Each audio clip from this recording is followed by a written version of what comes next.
नमस्कार, प्रणाम, गोड़ लगै छी। हम शिवानी मिश्र मॉडल खबर में अपने के स्वागत करै छी। दर्शकबिन, आइ हम सब ट्रैफिक प्रहरी सबसे बातचीत कर रहल छी, कियाक तऽ जनकपुर धाम में ट्रैफिक व्यवस्था के लऽ बहुत स्थानीय वासी सबके उपराग रहैत अछि कि ट्रैफिक व्यवस्था में चूक भऽ रहल अछि आ संगे ट्रैफिक संबंधी के नियम कानून की छै ओहो विषय में ट्रैफिक प्रमुख से हमसब बातचीत करब। तऽ हमरा सबके संग में एखन धनुषा ट्रैफिक प्रहरी के प्रमुख हरिओली बहादुर जी छथि, हुनका सबसे पहिले स्वागत करै छी। सर, धीरे-धीरे स्वागत। Thank you. अहिले चाहिँ हामी जनकपुरमा ट्राफिक सम्बन्धीको व्यवस्थापनमा स्थानीयवासीहरूले धेरै कम्प्लेनहरू गर्छन् होइन, व्यवस्थापन कमजोर छ, के कस्तो व्यवस्था छ? अब यो ट्राफिक भन्ने बित्तिकै यो सहरी दुर्घटना रोकथाम न्यूनीकरण र यो व्यवस्थापन ट्राफिक व्यवस्थापनमा अग्रणी भूमिका एउटा फ्रन्ट लाइनमा काम गर्ने हामी नेपाल प्रहरी भित्रको एउटा ट्राफिकले चाहिँ जुन जिम्मेवारी सम्हालेका छौँ। अब तपाईँले जनकपुरको यो 8 महिनामा ट्राफिक व्यवस्थापनको लागि सहरी दुर्घटना न्यूनीकरणको लागि ट्राफिक जनचेतनामूलक कार्यक्रममा जुन एउटा सक्रियतापूर्वक विभिन्न कार्यक्रम सम्पन्न भएका छन् पहिले र अहिलेको त तपाईँले पनि देख्नु भएको छ। यो प्रश्न म तपाईँलाई सोध्न चाहन्छु र फरक पनि देख्नु भएको छ। अब इन्डिकेटरले भन्ने हो प्रगति हासिल कसरी गर्न सक्यो भने इन्डिकेटरले बताउने हो। अब जस्तो गत आर्थिक वर्षको 6 महिनामा 39 जना मान्छेको मृत्यु भएको थियो भनेपछि अहिले हाम्रो गएको यो साउनदेखि पुसको मसान्तसम्म हाम्रो मृत्यु सङ्ख्या हाम्रो यहाँ 26 जना हो भनेपछि हाम्रो सङ्ख्याको आधारमा 13 जनाभन्दा कम मान्छेको मृत्यु भएको छ। अनि अर्को ट्राफिक जनचेतनामूलक कार्यक्रम अन्तर्गत यो जनकपुर उपमहानगरपालिकाभित्र लगायत जिल्लाका जुन संवेदन क्षेत्रमा ट्राफिक अवेरनेसका एभ्री ठाउँमा चोकहरूमा बोर्डहरू राखेका छ। पहिले देख्नु भएको थियो कति देख्नु भएको थियो। अहिले पनि हामीले यी जुन ठाउँमा दुर्घटना भयो यो हिजो एरियामा दुर्घटना भयो भनेपछि यसलाई हामीले जहाँ दुर्घटना छ जहाँ समस्या छ त्यसलाई चाहिँ न्यूनीकरण गर्नको लागि एउटा न एउटा बाटो हामीले तय गरे आवश्यक छ। भनेपछि जनकपुरका प्रत्येक चोकमा ट्राफिक अवेरनेस देखिने एउटा क्रिएटिभ सृजनात्मक तरिकाका रचनात्मक तरिकाका होर्डिङ बोर्डहरू राखिएको छ।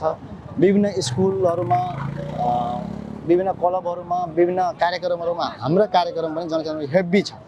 अब कारबाहीको हिसाबमा हेर्नुहुन्छ भने अब सवारी दुर्घटनाको मुख्य कारण तीव्र गति। दुर्घटना हुने ठाउँमा चाहिँ व्यवस्थापन के कसो छ? पहिलादेखि नै हुन्छ कि दुर्घटना पछि गर्नुहुन्छ?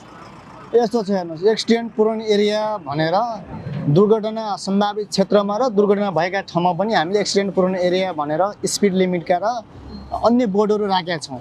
तर त्यति राख्दै पनि तपाईँले यो बोर्ड देख्न सक्नुहुन्छ नि, यो ट्राफिक नियम जानु पनि मानौ पनि सडक हुनबाट बचौँ यो राखेको त 8 महिना भयो। तर यही ठाउँमा कतिपटक दुर्घटना भयो? 6-7 वटा दुर्घटना यही ठाउँमा भयो। एकदम हेभी खालको दुर्घटना भने किन बोर्ड पनि राखेको छ, सिकाउन पनि सिकाएको छ, नियमको विषयमा पनि थाहा छ। तर जसको हातमा स्टियरिङ छ उसले चाहिँ पालना नगरिदिँदाखेरि सचेत हुँदा पालना नगरिदिँदाखेरि समस्या हुन्छ। चालकलाई कतिको स्पिडमा चाहिँ गाडी चलाउनु पर्छ?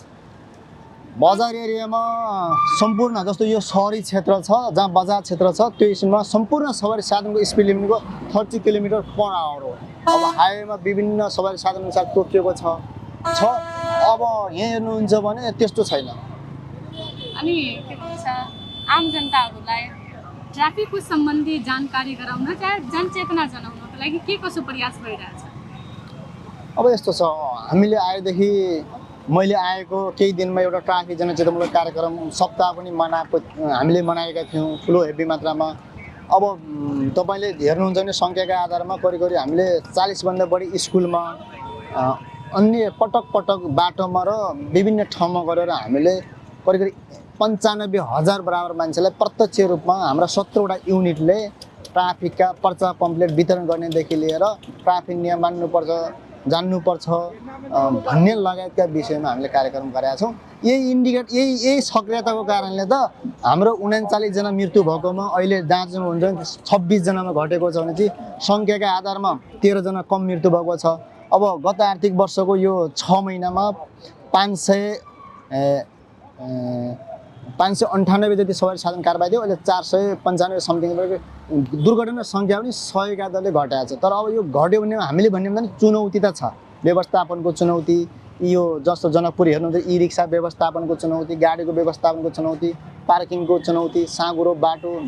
अब बाटोको कारणले चालक चाहिँ जान्दा जान्दै पनि कति नजान्ने अशिक्षितको कारणले गर्दाखेरि चाहिँ समस्या छ, चुनौती चाहिँ कामै छ। ट्राफिक सम्बन्धी जुन नियम कानुन हुन्छ जुन सबैलाई थाहा हुनुपर्ने त्यो चाहिँ के हुन सक्छ? नियम सबैलाई थाहा हुन्छ। किन नियम थाहा हुन्छ भन्दाखेरि अहिले एन्ड्रोइड मोबाइल सबैले चलाउँछ।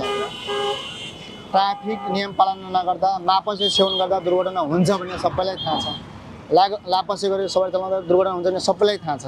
तीव्र गतिमा सवारी चलाउँदा एक्सिडेन्ट भयो भने मृत्युको जोखिम बढ्छ भन्ने सबैलाई थाहा छ। यो कुरो सामाजिक सञ्जालमा पटक पटक सम्प्रेषण पनि भइरहेको हुन्छ। हाम्रा घर छिमेकमा घाइते भएका, मृत्युवरण गरेका मान्छेहरू पनि यत्र त्यत्र सर्वत्र हामी खोज्न पाउँछौँ। एउटा सडक सुरक्षा एउटा चुनौती थपिँदै गरेको छ।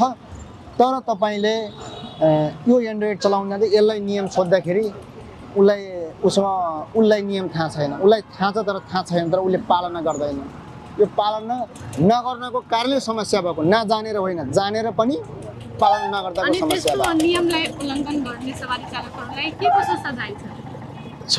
500 देखि 5000 सम्म ट्राफिक नियम उल्लङ्घनको 500 देखि 5000 सम्म जरिवाना छ। यी 6 महिनाको तथ्याङ्क हेर्नुहुन्छ भने हामीले 12500 समथिङ सवारी साधनलाई कारबाही गरेका छौँ यो 6 महिनामा। जस्तो मापसेकै हेर्नुहुन्छ भने आज विभिन्न मिडियामा पनि मैले सम्प्रेषण गरिदिएको थिएँ आम नागरिकलाई, मापसेमा पनि कारबाही हुन्छ, सवारी जथाभावी चलाउनु हुँदैन भन्ने तरिका। जस्तो अहिले हामीले मापसेको सङ्ख्या मात्र हेर्नुहुन्छ भने यो तपाईँलाई मैले एकछिन चाहिँ होल्ड गरेँ। अब हामीले यो पहिलेको हाम्रो पहिले कति थियो, जस्तो पहिले साउनदेखि पुष मसान्तसम्म मापस्य कारबाही 292 थियो। मादक पदार्थ सेवन गरेर सवारी साधन 292 थियो भनेपछि अहिले त्यही अवधिमा अहिले हाम्रो यो अवधिमा 463वटा मापस्यलाई भनेपछि इन्डिकेटरमा त देख्नुभयो नि। भनेपछि सवारी दुर्घटना हुन सक्ने जुन कारण छन् त्यो इन्डिकेटरलाई हिट गर्ने तरिकाले हाम्रा काम कारबाही ट्राफिकको सक्रियता र गतिविधि बढाइया छ। दर्शकबिन, जेना कि अपने सब ट्राफिक प्रहरी के बात सुन लिया तो एठमन जते दायित्व ट्राफिक प्रहरी नगरपालिका के छे ओइ सब बेसी दायित्व स्थानीय के सेहो अछि ट्राफिक के नियम पालन करे में। जे नियम छै बोर्ड तक मात्र नहीं व्यवहार में सेहो लागू करू। कियाक तऽ एखन के जे समस्या सब दुर्घटना सब भ रहल छै ओकर नियंत्रण जते ट्राफिक प्रहरी नगरपालिका करत ओइसे बेसी जे सवारी चालक होइ छै हुनका सब रहै छै, ओ सब सबसे बेसी आइ के नियंत्रण क सकै छै। ता अपन समय में जे गाड़ी के कर होइ छै कर भुगतानी करी, लाइसेंस बनाबी, ब्लू बुक संबंधी हरेक गाड़ी के संबंधी जतेक भी कागज होइया अपना संग में राखी। कियाक तऽ बाद में जाकर जनकपुर उप महानगर पालिका के मात्र नहीं नेपाल में जतेक भी गाड़ी सब होइ छै सबके जाकर दिक्कत भ सकैया, सवारी चालक सबके सेहो दिक्कत भ सकैया। ता जे रूल्स होइ छै से व्यवहार में सेहो लागू करी।